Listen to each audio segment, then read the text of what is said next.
Well, hi, everybody. Welcome to episode 3 of The Grumpy Bunny. I know, we've made it 3 episodes and we haven't been canceled yet, right?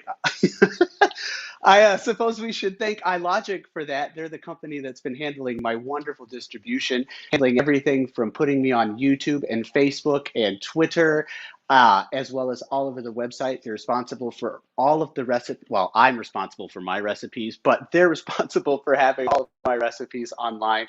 So I just want to give them the biggest shout out and say thank you for this opportunity because, man, let me tell you, this has been so much fun so far. I really also kind of want to thank my shining armor, back of house, behind the curtain or screen, as it will, my producer, Johnny Danger. He has been so nice in making sure that all my banners are set up, that my mic works and everything. And oh man, has it been just a bit of a trial. But you know, it's almost 70 degrees outside today, so I'll take a little bit of some technical issues in the fact that I can wear shorts. All right. So today we're going to talk about two different things. We're going to make some meatballs. This is a recipe that I absolutely love. And then I'm going to show you 3 ways to use said meatballs. And then we're also going to be doing cookies. I got to check on some stuff here. We're going to be making my garbage cookies. And what we're really going to talk about is why cookies can be so temperamental, the struggles that I have had with cookies, and then the recipe that pertains to the cookies that we are making today. It'll be a lot of fun, I hope, and this will be really interesting. So let's start. Ready? Okay. Meatballs. I absolutely love meatballs, as I like most food, especially anything that contains meat. I kind of really like these meatballs because the recipe that I use allows me to kind of use it for different stuff later on. I can always use this for like let's say spaghetti or handheld appetizers, a sandwich, which we're going to make later, or even a pseudo fancy meatball dinner, which I'll show you a little.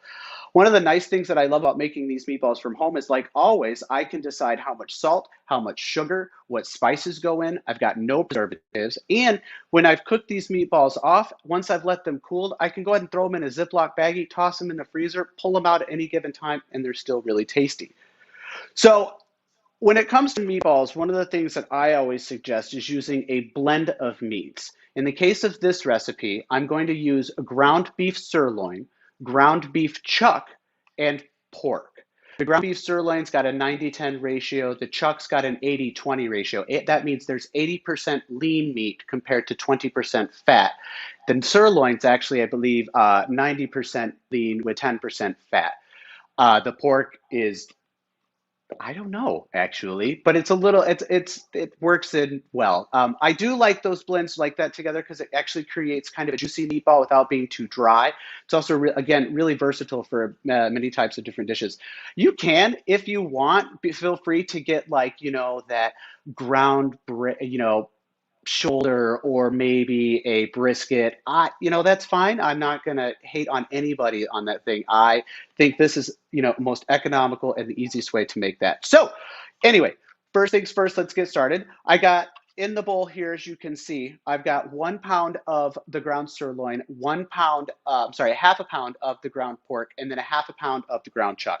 I'm going to add my egg, my flour, which is a regular gluten-free based flour. You can use breadcrumbs if you'd like. I highly suggest that you pound those breadcrumbs down to a mere powder. When you bake these off, especially with gluten-free breadcrumbs, they have a tendency to hold together. You end up left with like little bits of chunks of bread or things. So finely done breadcrumbs or just a little bit of flour tossed in there. I'm using rosemary, cumin, I have some salt. I have some pepper. I've got some ground mustard seeds. So what I've done is I've just taken some of the regular yellow mustard seed that I use in the pickling spice, and I have I smashed it with a rolling pin in a Ziploc baggie. But you can get a mortar and pestle to crush that out. That gives it this really kind of really nice, almost like sweet, tangy flavor. Dare I say mustardy in there. I've also added some rosemary and some thyme. Chili powder, again, always to taste. You can use, I found the other day, I think it's here, I found these whole chili peppers. So I'm going to see if I can put them here by the camera. These are fun too. I would definitely mash these up with a little bit of water, getting the kind of consistency a little bit, and go use sparingly. Let's just say that my lips were numb for like 4 or 5 hours. So again, chili powder to taste. One of the things that I wanted to show you about the red pepper is that, again, as with any of the recipes that I'm going to share with you, I highly encourage these to adapt them to however you like. That means you want to make them on a little bit more of with some gram masala or curry. Or if you want to use a spicy barbecue rub that you use on your meat, add those in there too. I caution you to any kind of pre-made set spices that you're using, watch the salt content in there, or just edit the salt that you might add later. So I've got all my seasonings in there, the flour, I added 1 egg. You don't have to add the egg if you don't want. I like the egg because it kind of allows me for a better consistency for that. So I have everything.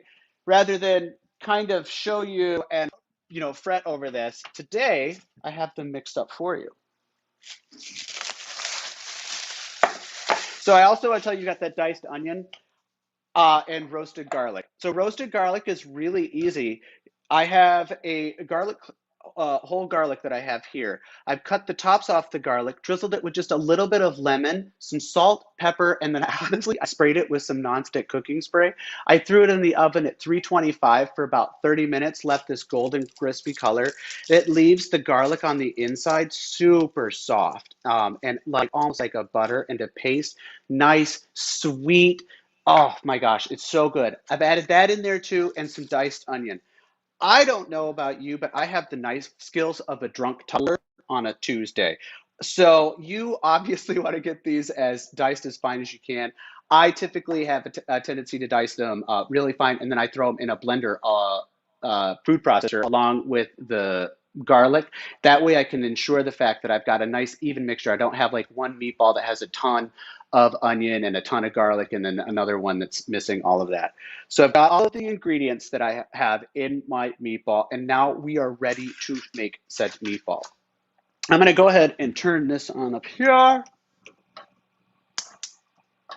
don't know about you, but I've got really creepy gas oven stove that it like, so sometimes it comes out fast here. I've got some gravy. I don't know if you checked online and grabbed the recipes online. There's a really nifty recipe for a super easy gravy that I'm making right now, both for 2 dishes I'm going to show you with the meatballs. So I'm going to keep an eye on that one there. So I've got my nonstick pan cooking right now. And at this point, I've gone ahead and preheated my oven to 375 degrees. I'm going to take my meatballs here. I'm going to pull them into about 1 inch diameter. You can make these meatballs as big or as small as you like. That's completely up to you. I kind of like them a little bit larger than handheld. You'll notice that with me, I hide all of my bad knife skills inside these. I also want to make that kind of helps to make sure that I don't have bits of onion kind of poking out here. I'm going to give these a bit of a squeeze because I'm going to use these later. I kind of want them to be firm. So especially if, let's say, I'm making like a Swedish meatball or something where I want these to hold together, I'll press these just a little bit farther. And I'm going to set this right here. Like a few more here. Again, if you're using them, let's say like for you're going to have these as like a standalone protein with your with a meal, maybe with a side of vegetable and some potatoes or something like that. You can always keep them a little bit looser. That way, they feel a little less like a hard ball of meat and kind of more of like a loose thing. But I promise you, they'll actually be pretty tender to begin with in the first place. Hope everybody's having a good week so far. I don't know about you, but I am so excited that we are finally out of this winter weather. It has been fantastic. I've been watching all sorts of stuff pop up in my front yard, which is something that we're going to be talking about in the next couple episodes, which I hope everybody's excited for. Sorry about that sound of water here. So let's move this aside here.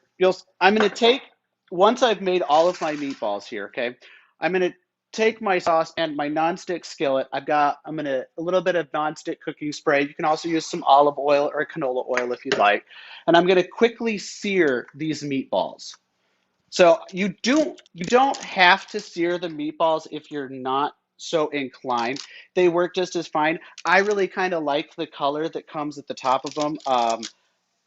I just like it that way. So again, it is up to you. That's not something that you really think that you're into. That's okay. You don't have to worry about it. Especially too if you're like busy and you're just trying to pop these things out of the stuff and you're gonna toss them right into the oven. Yeah, don't even worry about it. So just toss them right straight into there. So I'm gonna give these like a little bit of a quick sear here. So let's pretend through the magic of television that turning these bad boys. Yeah, ta-da! Goal 744 of today is to not set the smoke alarm off, right? Temperamental pieces. Well, move on. So I'm going to let those sear for a little bit. I've got my gravy going back here. Again, like I said, you can use these for all sorts of various things. And again, to like you change this recipe if this isn't something that you like, or if you want them to be a little bit different. That is the joy of food, and especially joy of making food in your own home, your way, your style, your flavor. What does your family like? Do they love really spicy food? Do they want something that has a bit, that's the thing. I would love to try. So tell me what your meatball recipes are. Tell me what you've changed on my meatball recipe, and share that on Facebook or on our Twitter page. Okay. So got these over here. What happened to my? Aha. So I'm gonna pull these bad boys off right here, right? So we pretended that this is all done because we're not necessarily, I don't have staff here. And I'm gonna toss these in the oven again, 375 for about 15 minutes. So after about 15 minutes, what I'm going to do is I'm going to flip those meatballs kind of to ensure the fact that the fat on the top of the bottom is kind of evenly getting through, and it's making sure that those meatballs are cooked. That's going to be probably another 10 minutes after 15 minutes after I flip them, so that they reach an internal temperature of 165 degrees. Right now, if we're going to eat them right after the fact, oh my gosh, that's great. There, you can eat them as soon as they come right out of the oven. However, if you're going to use these for later, for example, if you're going to freeze them, or let's say you're going to make them for tonight and you're having a party or something. Oh man, remember parties? Soon, right? But when you're getting ready to have a party or having anything like that, and you're going to want to freeze or refrigerate these, let the meatballs kind of sit either on the top of the warm oven or inside the oven with the door open for about 15 minutes, just to let them lower themselves in temperature, especially if you're going to throw them into the freezer. If you're going to keep them into the freezer, I would definitely leave them sitting on top of my stove, no more than maybe 5 to 10 minutes, but out on the top of the stove. Then I'm going to go ahead and toss them into a Ziploc bag, and I'm going to leave them again, I'd say right on my counter for about 2 to 3 minutes, just to let the final bits of steam kind of come out. Then I'm going to seal them, and then I'm going to go ahead and freeze them. That kind of ensures the fact that I'm pulling the moisture from the steam that's coming out of those meatballs. I'm not trapping that inside the meatballs, inside the Ziploc bag as I toss it into the freezer. What happens is all of the moisture is going to quickly rush out of those meatballs, right? Dry them out instantly and leave this film, this water, and oil and all this other stuff on the sides of your Ziploc bag. And the problem is when you go to defrost those meatballs later, they're going to be dry and tough because all of that moisture that was in the meatball that didn't have a chance to just expand normally. All right, so just let them leave for a little bit, just so that they can get just a little bit down out. The most of the heat, the high heat from their meat has kind of come out of that, and then you go ahead and toss those into the freezer. So we've got those in the oven. I think they're just about ready to come out. Put this over here. I'm gonna toss this meat back in the fridge here because I love meatballs, and I'm gonna finish those up later. All right. So I'm going to pull these bad boys out here. And so you can see, now I'm not going to lie, these have been reheated, right? Because that is. That's still hot. So now they're nice, they're crispy. You'll see these ones here see with the little ketchup glaze. We're going to talk about that in a little bit. Wonderful. I mean, they're great. If you can see and you pull these apart, they just kind of fall apart in my hand, right? They're so good. All right. So you've made these meatballs, right? What are we going to do with them? I mean, we've got a whole host of different options. All these meatballs that we're going to have to fix. What do we do with them? I'm going to show you. Let's start first with the sandwich. All right. You can use a hoagie roll. You can use a brioche roll. You can use whatever you have at the store. Hot dog buns. I don't really care. They're really great. We turn this heat up here. Remember the online about the recipe with the gravy? So here, I've got that gravy boiling. I'm going to go ahead and kind of bring that to a boil. Inside, I have some onion powder, garlic powder, a little bit of salt, a little bit of pepper, and Worcestershire sauce. Okay, this is your best friend thing. I highly suggest that you pick something like this up. It is a lifesaver for almost everything. Marinades, gravies, everything. So I've got that going in there. I'm going to let that go. You heard the mic going, right? Yeah.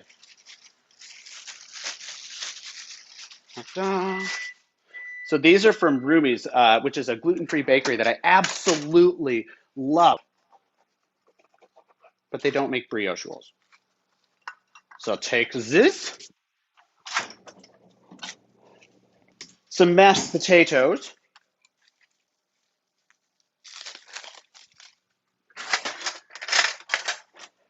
so again, I have a little bit of a brioche roll, hot dog bun, doesn't really matter. I've taken and I've made just some basic mashed potatoes, a little bit of salt, some pepper, garlic, and I've kind of spread that on the inside of the bun. I'm going to take some of these meatballs here, and I'm crushing them up a little bit. You don't have to. I kind of like it that way because I don't necessarily want to have a big giant chunk of meatball coming at me. That, like so. My stuff is boiling. So I'm going to make this gravy really quick, which is super fun, right? It's like the magic of science. Let's take just a little bit of water here. A couple tablespoons of some cornstarch. I'm not making a roux. A roux, of course, is going to be equal parts like a butter with with cornstarch. Instead, I'm making a thickener, which is just a water and cornstarch. Take it right in here. Drop this in here instantly.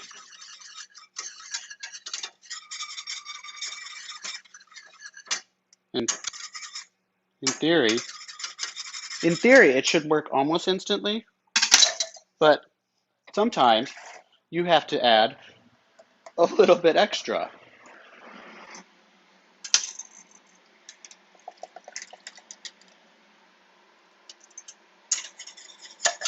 I want a nice, thick, crisp, clean gravy for this, you know what I mean? So, there we go.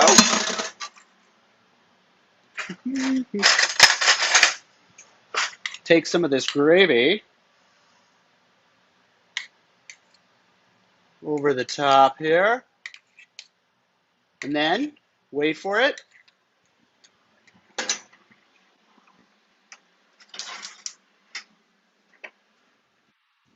Cheese, the best thing in the world. So take some cheddar cheese on the top. I love cheese, so for me, I don't really care how it is. And so any excuse to put cheese on this thing is I totally will. What do you think, right? So basic bun, again, some mashed potatoes. Then I just take those meatballs. I add that gravy on top with some cheese. Pop that bad boy on there. Sandwich. It's so good. All right, round two. You want something a little fancier, right? Of course you do. So I got you covered. Let me pull these out of the oven. These are some roasted potatoes that I made. So roasted rough potatoes are my favorite to go with these, and they're super easy. So all you've really got to do, like I've finished eating this, is halve or quarter your potatoes. Boil them for about 5 to 10 minutes just to get the outsides a little bit soft. And then when you toss them in your strainer, rough them up a little bit. Gives this really great and wonderful texture. So again, I'm going to take some of these wonderful meatballs here. You can get fancy, right? I got them all on a nice, beautiful angle. I'm going to take some of these potatoes here.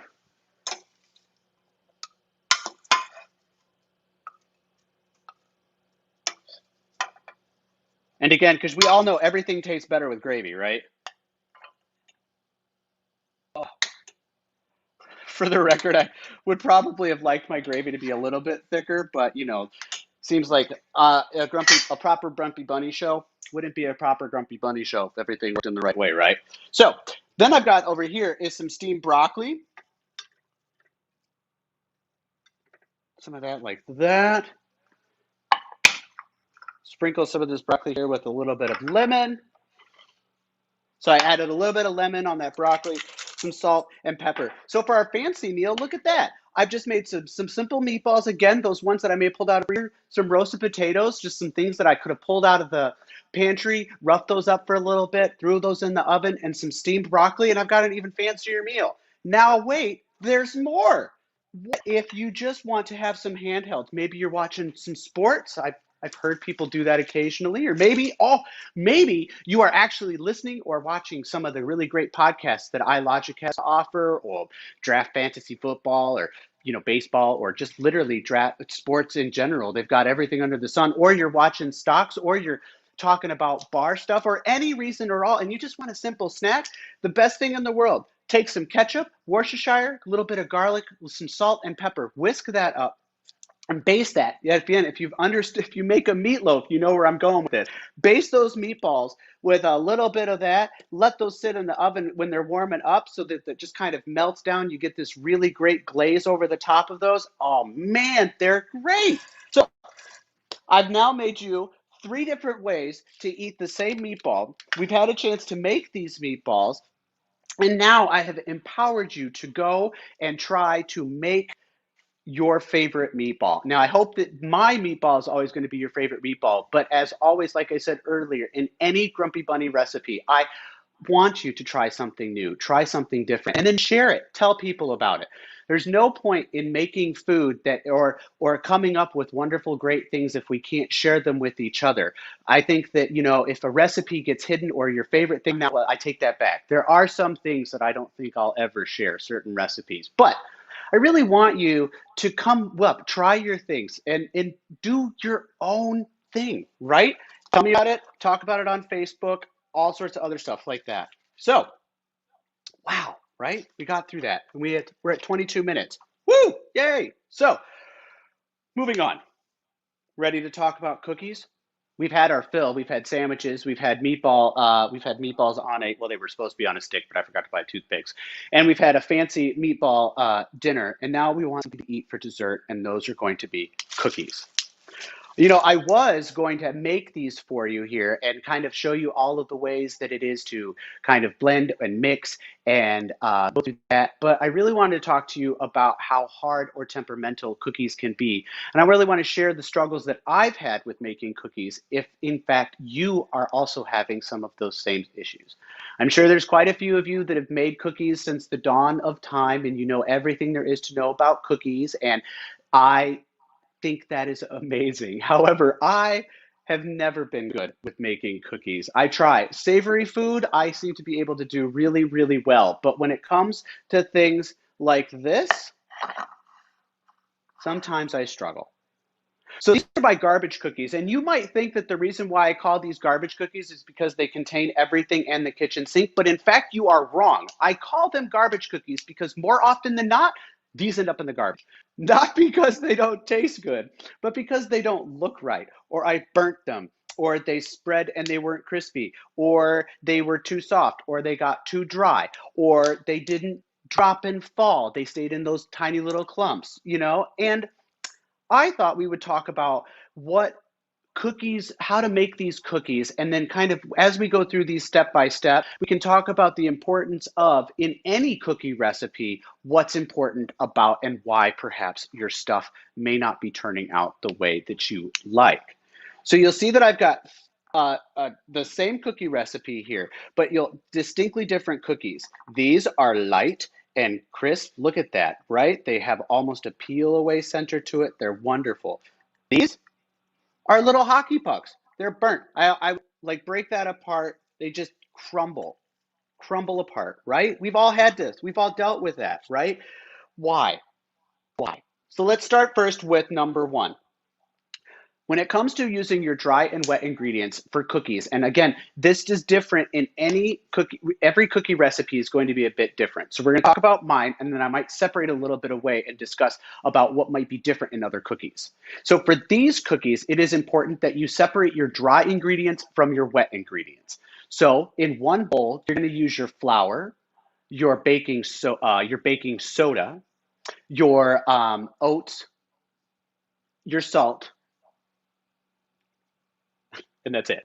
And then I'm making sure that I'm giving that a good mix. I don't want to have parts of my baking soda and only part of my dry ingredients and vice versa. So you know what I mean? So same thing to do with the salt.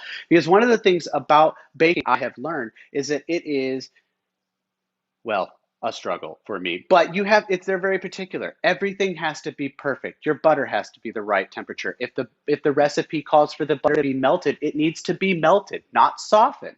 If it calls for cold butter, that butter needs to be cold. There's a reason for it. Creates a different texture, a flaky crust. And that may be why you struggle like I do with these cookies. Oftentimes when it comes to these cookies with my wet and dry ingredients, I don't add enough baking soda, or I add too much baking soda, or I forget to add an acid later on, which we'll talk about in the wet ingredients, or I'm using too much baking powder and they're rising more like a cake or less like a cookie. The best way that I've come with this recipe is to use 1 teaspoon of baking soda. And then with the vanilla that you're using, if you're using a pure vanilla extract, that's enough acid, which the baking soda needs the acid. You can also use citric, let's just say to react in order to start that kind of chemical process. A baking powder works differently. It actually has the little bit of baking soda. It also has other things, some cream of tartar, and other stabilizers that allow it to start working the chemical reaction when it hits liquid, as well as working a little bit when it hits into when we're in the oven. So that's one of the big things. If it calls for baking soda, use baking soda. If you have to substitute baking powder for baking soda, it's a 3 to 1. So if it calls for 1 teaspoon of baking soda, you want to use 3 teaspoons, 1 teaspoon equals 3 teaspoons. So 1 teaspoon of baking soda, 3 teaspoons of baking powder. Okay, so now that I had my dry ingredients set up, let's talk about wet ingredients. So the wet ingredients, especially when we're talking about creaming your sugars with the egg, so on and so forth, is also extremely important. In this recipe, it is important that you take your butter, which needs to be at a room temperature, okay, left at room temperature, basically you can just smash it right down, and your peanut butter, those need to be mixed together. Those need to be mixed together first. After you've mixed your peanut butter and you've mixed in that butter, then you want to add the rest of the ingredients as it's listed in there. I'm going to add my egg, then I'm going to add my brown sugar, and then I'm going to, so on and so forth. I'm adding my vanilla at the end. And then, of course, if you are using a type of vanilla that doesn't have any kind of alcohol additive, that it hasn't been, or anything, you want to add just a splash. I would say maybe a half a teaspoon to a teaspoon of a lemon juice or an orange juice, some sort of acid to help that baking soda react when you're getting ready to mix. So in regards to these cookies, you need to make sure that those ingredients stay separate until the very last minute. So now for those wet ingredients, I've added everything all the way down to my vanilla. I'm going to whisk it again for just a little bit. I want this mixture for this recipe needs to stay well blended. Then I'm going to take my dry ingredients and I'm going to toss those dry ingredients into the wet ingredients, and I'm going to mix until just combined. After the mixture has just begun to combine, then I'm going to add my mix-ins. Whether you're using the chocolate candies or milk chocolate chips, I use white chocolate chips. I also use like a toffee. I'll get crushed toffee and put that in there. No matter what, add that towards the last. And I'm going to go ahead and mix both of those together and until I get a very kind of rough dough. If your dough seems a little too dry, you can add the tiniest, and I mean the tiniest amount of water. Okay. On the other hand, it's oftentimes I have found that this dough ends up being a little too wet. And in that case, you can add just a few more oats. I always try to shy away to take up that moisture. I'm not going to use an extra amount of flour or something like that. The oats seem to do well for, like, let's say if it's 2 eggs, like just so happens that my eggs are a little bit larger than what I wanted when I toss those in there. So it's a little bit wet. Use the oats. It pulls up the moisture without kind of changing the consistency in your baking product. So the dough that you're going to have at the end should have kind of a rough, tough dough. It should be, I wouldn't say sticky per se. It can have a little bit of a sticky nature to it. Now at this point, you can toss that in the fridge, let it cool, wrap it in aluminum foil, then freeze it, or you can use it to bake. If you're going to use it to bake, I suggest using as few things as possible. So I will take a spoon and I'll pull a spoon part up. I'll use my finger to kind of drop it right onto the parchment lined tray, and put it on there and then kind of lightly form it. I have found the more I touch these cookies, the worse they get. And I'll put those on there and then I watch them like a hawk. So I set them all up about 1 to 2 inches apart. Like, I watch for them to drop. If after about 2 to 3 minutes I haven't really seen those cookies drop, I'm going to go ahead and take a spatula and smash them down and then watch them cook. And then I might also lower the temperature just a little bit so that the baking sheets and stuff like that, which I'm like, I'm jumping ahead of myself. So I've smashed those down if I have to. Hopefully they work really well for you and kind of drop on their own. Bake these for about 7 to 12 minutes. Do not over bake these, okay? So the thing is cookies have a tendency to still bake for a couple minutes after you pull them out of the oven. And especially with these cookies, if you over bake even just a little bit, you're gonna be left with this kind of powdery mixture that absolutely no one really likes, right? So let's talk about why things might happen. We already know that butter is an issue. It could also be your baking soda or the baking powder. You can also be your ratios to the salt that you're adding in. So double, like I cannot stress enough with any cookie recipe that you're going to be baking from scratch, follow it from scratch. If that recipe calls for a brown sugar and that brown sugar says packed, tightly packed means exactly that, tightly packed. I am taking this sugar here and I am putting it in there and pressing that sugar down so that the sugar is tight, tight within there. Okay. If it calls for, again, like I said, I can't stress enough, a softened butter. If it calls for a vegetable oil and you want to use butter, then you want to make sure that your butter is all the way melted. Again, there's always going to be ways to substitute. You can always go online and you can always look and see substitutions. Okay, so I'm not eating any dairy. What do I do? Easy. You can substitute, if you don't want to use a vegetable oil, you can substitute a coconut oil or you can substitute any of that. Those are equal parts ratio. So if it calls for, let's say, I'm going to say 8 tablespoons of butter, which I believe is half a cup. Hey, Google, how many cups is 8 tablespoons of butter? I love Google. So it's right. So it's half a cup. So it's an equal ratio. So if I'm using, a half a cup of oil, and I can use, again, the half a cup of oil. Always remember that. So again, follow the recipes to the T. So let's talk about too is know your cookie pans. Some cookie pans have a thinner base to them so that they are going to become much hotter much quicker. Other cookie pans have a nice, if you're using an old, big old pan that takes forever, that's got this wonderful temperature that's, even throughout, that you're going to, all of that, that's fantastic. If you're working on something like a simple, let's say a piece of junk cookie sheet, like this, that just I can bend and break, I'm going to lower that temperature a little bit, knowing that my cookies are still going to need the time to bake on that inside, but I don't want them to burn along that bottom. So know your cookie sheets, know how they work. If you burn your cookies in under 8 minutes when your recipe says it takes 11, then lower the temperature a little bit. Or even better, see if it's a difference in your cookie sheet. Do you have a different or thicker cookie sheet that might be able to bake those at a better temperature? Or you can always take a little bit of aluminum foil underneath your parchment paper with the reflective side down, and then put your parchment paper above that. And then that does is it actually takes some of the heat that's coming into those cookies, reflects it back down, and allows for a more even heat along your cookie sheet. But again, know your stuff. Don't get frustrated if it doesn't work. I can't tell you how many times I have made these cookies in the last couple of weeks and how many times these cookies have failed, right? And I make these cookies. So try. Again, as with everything that I always tell you, try. It doesn't hurt to burn stuff. And the nice thing is it doesn't even matter. Even if they come out a little lumpy or whatever, they're usually pretty edible, right?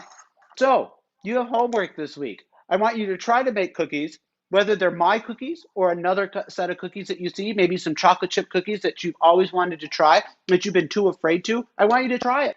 And I want you to make meatballs. I want you to make meatballs however you want to make them. Maybe you will start with my recipe, or maybe you're going to be inspired by this recipe, but say, you know what, Derek, I don't want to make your meatballs. I'm going to make my own meatballs. Make your own meatballs, okay? And tell me about it too. Show me pictures. You can see that. You can post those on Facebook at the Grumpy Bunny. You can always tweet me at the Grumpy Bunny or Grumpy Bunny Show on Twitter, or any. I think you can also leave comments on YouTube. I'm not too sure. But try these things. Show me what you have and give me your recipes. If there's something that you want me to make and share with all of the viewers, something that you think is the best thing in the world that you think that everybody else should try too, show me. I would love to make it and apparently die of thirst. So, we've made meatballs. We've made cookies. You can always grab any of these recipes online at ilogicmedia.com, where you'll be able to print and download any of the recipes that you've seen on episode 3, episode 2, or God forbid, episode 1, which was that cheesy enchilada. Again, too, there's also a 15 bean soup recipe that I've thrown on there, the gravy recipe, too. And make sure that you check out any of the awesome other shows that iLogic has to offer. I can't tell you enough how great this media company has been, and I mean the content that they are creating and allowing people to create and share is astounding. I mean, there's everything. If you, like I said, sports. There's talk for cocktails. I mean, it is just a plethora. I lose my train of thought when trying to think of all of the great shows that they have to offer. So please, please, please go to the site and see all that other stuff. Like some of those other shows. Like my Facebook page, The Grumpy Bunny, on Facebook, or follow me on Twitter at Grumpy Bunny Show. And as always, I want you to have the best day, and enjoy yourself and enjoy what to be spring. I am going to say goodbye for right now. We're gonna have time for questions and comments if people do want to stick around, and I hope that you do. Thank you for coming. Oh, I didn't even tell you. Don't forget. So in the next 2 weeks, we're going to be doing some really fun stuff. I'm going to be making gnocchi, and then we're going to start branching away and doing more than just food. And what we're going to talk about in the next episode is a little bit of food and flowers. Yep. We're going to talk how to arrange simple flower arrangements for silk flowers, how not to buy flowers that clash with everything that you have in your house, planting flowers. We're going to do a little breeding like that, but most we're going to be making some gluten-free gnocchi. Okay, so stick around after the show. We'll have a little bit of a chit chat on if you have questions. And again, if you're leaving me now, thank you very much and have a wonderful day.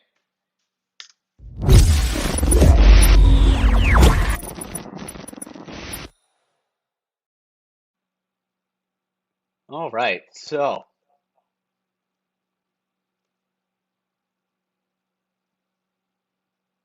do I know? No, I do not. Can you already order the? No, you cannot order these cookies baked. You cannot. They are available to be shipped for you at any time if you'd like, right? So, any other questions that anybody has?